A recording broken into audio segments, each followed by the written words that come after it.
Herkese merhaba. Bu videoda sizlerle keçe ipleri saç yapımında nasıl kullandığımızı anlatmaya çalışacağım. Biliyorsunuz artık tüp saçlar veya keçe ipler saçlara daha fazla benzediği için amigurimilerde sıklıkla kullanılıyor. Bu benim elimde gördüğünüzde keçe iplerden bir tanesi. Kiremit renginde bir keçe ip. Bu şekilde sarılı olup geliyor zaten satın aldığınız zaman. Ve saçlarda bence çok doğal, güzel bir görüntü veriyor. Şimdi bu keçe ipleri tabii ki örerek, peruk oluşturarak kullanmak gibi bir durum da var. Fakat biraz bunları örmesi zor olduğu için ben tığ ile geçirme yöntemi olan bir saç ekleme yöntemi kullanıyorum. Bunun için ihtiyacımız olan şey de yine keçe ip, makas ve tığa ihtiyacımız olacak saçlara geçirmek için. Ben 2,5 numara tığla geçiriyorum genelde, kalın olduğu için. Bir de saça şekil vermek için, daha sonrasında saça şekil vermek için diş fırçası kullanıyorum. Diş fırçası kullanmadığınız veya ucuz aldığınız sert olan, aslında dişler için çok sağlıklı olmayan sert diş fırçaları var. Onlardan kullanabilirsiniz. Bunu da şekil vermek için kullanacağız. Ben şimdi bir bebek örüyordum ve saçlarını keçe ip kullanarak yaptım. Yine bir erkek bebek olduğu için ben kısa ipler kullanıyorum. Şimdi siz istediğiniz uzunlukta bu ipleri kesebilirsiniz. Yine kısa saç yapacaksanız benim gibi yapabilirsiniz. Belirli santim aralığında iplerinizi kesin. Tane tane kalsınlar. Bunları saça geçireceğiz. Şimdi ilk geçirirken saçta çerçeve oluşturuyoruz aslında, bakın. Buradan aşağı doğru yine çerçeve oluşturuyoruz. Ben girintili çıkıntılı yaptım çünkü tararken aslında daha iyi bir görüntü veriyor. Tam aynı hizada olmuyor. Birinin önüyle izleri kapatabiliyorsunuz, diğerini dağıtabiliyorsunuz. O yüzden benimki biraz girintili çıkıntılı. Siz isterseniz hizalayıp yapabilirsiniz. O sizin tercihinize kalmış. Çerçeveyi belirliyorum. Bu şekilde iplerimi, bebeğimi ters tutarak ve tığımı ilmeğin birinden girdirip birinden çıkartarak, tekrar göstereyim. Kayma oldu. Tığımı bir sık iğneden girip diğer sık iğneden çıkartıyorum. Çıkarttıktan sonra kesmiş olduğum saçları ikiye katlıyorum. Şu şekilde katladıktan sonra tığın ucuna veriyorum. Saçımı girdiğim sık iğneden çıkartıyorum.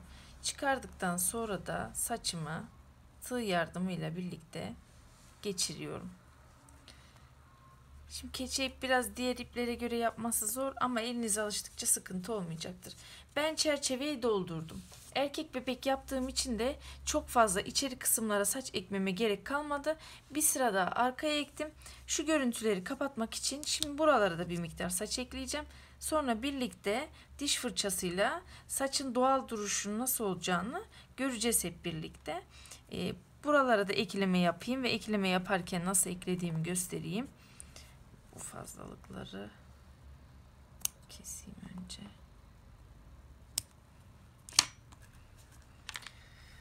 Şimdi şöyle bir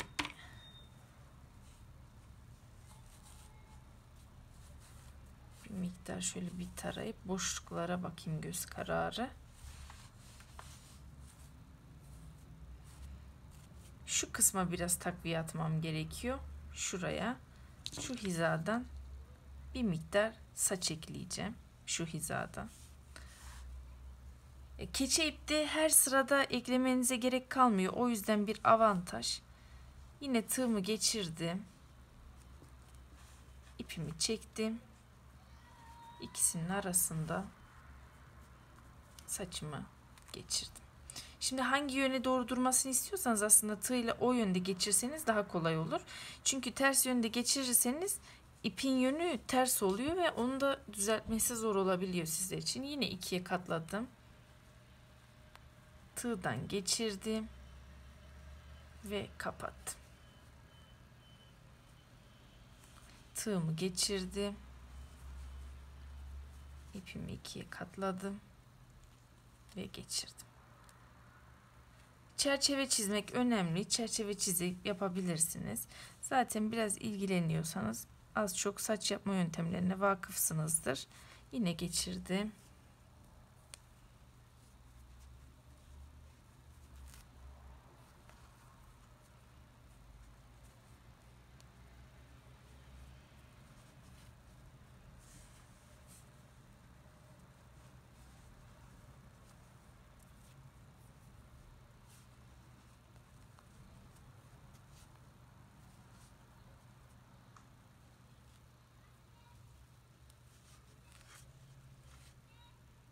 Biraz kaydırdık bunu. İkiye katladığımız yana. Şurada da bir boşluk var. Dediğim gibi keçe iple saç yapmanın avantajlarından biri çok seyrek bir şekilde iplerinizi geçirebilirsiniz. Tasarruflu bir saç yapma yöntemi aslında keçe ip.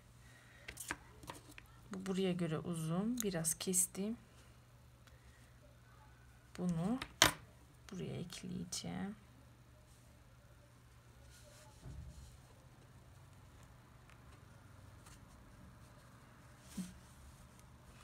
Erkek bebek saçı olduğu için bunu zaten keseceğiz. Ama önce bir miktar tarayalım. Bir boşluklara tekrar bakıyorum. Şurada bir boşluk kaldığını düşünüyorum.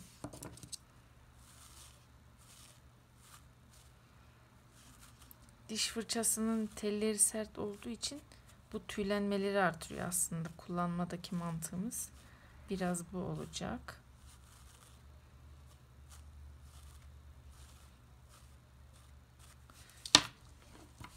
Yine ipimden biraz alıyorum.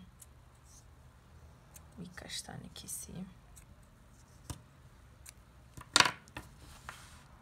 Buraya geçirdim tığımı.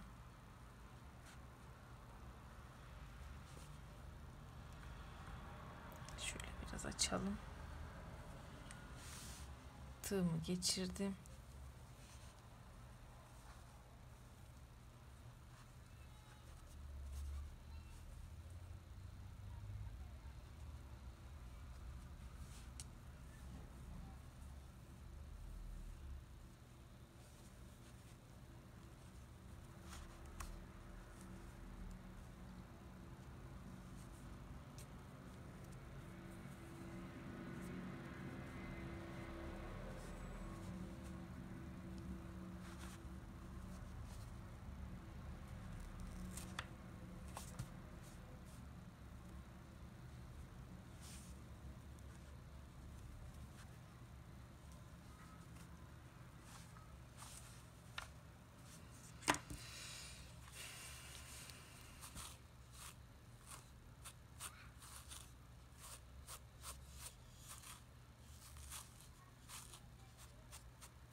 Evet arkadaşlar, seyrek bir şekilde saçlarımı serpiştirdim.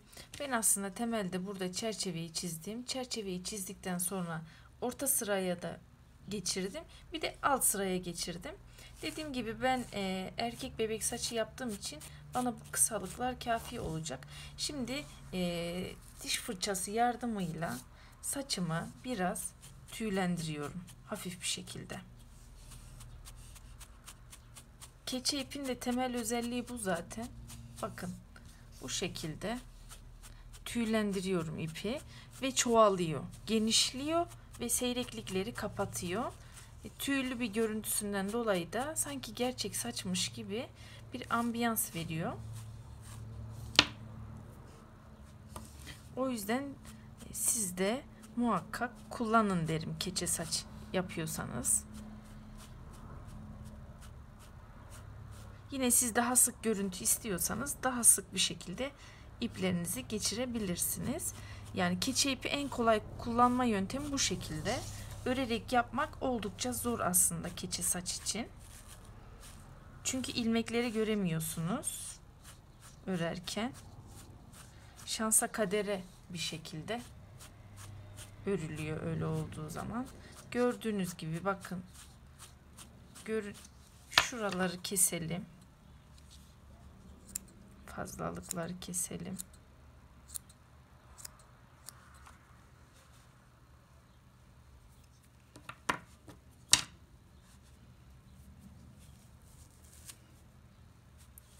Gördüğünüz gibi çok doğal bir görüntü kaldı elimize.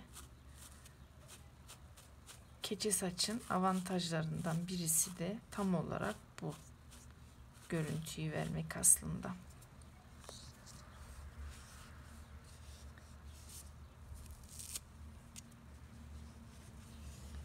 Yine önüne de siz istediğiniz gibi şekil verebilirsiniz. Dilerseniz örebilirsiniz.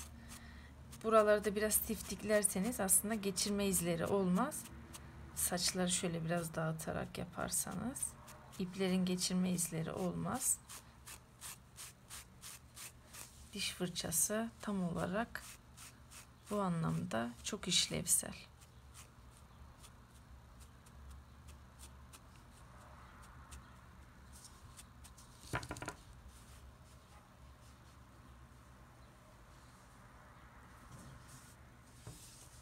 Yine önlere şekil vermek için ipleri böyle birer ayırıp çizgileri kapatmasını da sağlayabilirsiniz.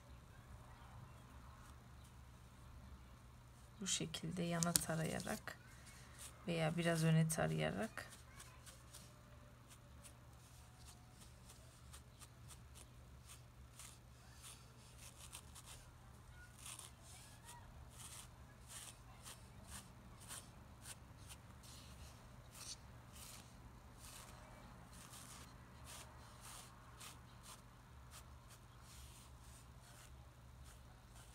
burası biraz boşlukta kalmış. Oraya da daha sonra ben saç ekleyeceğim.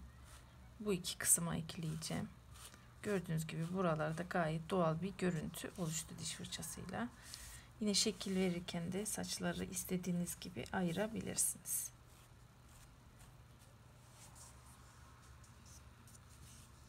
Bakın son olarak tiftik tiftik doğal saç görünümü kazandı.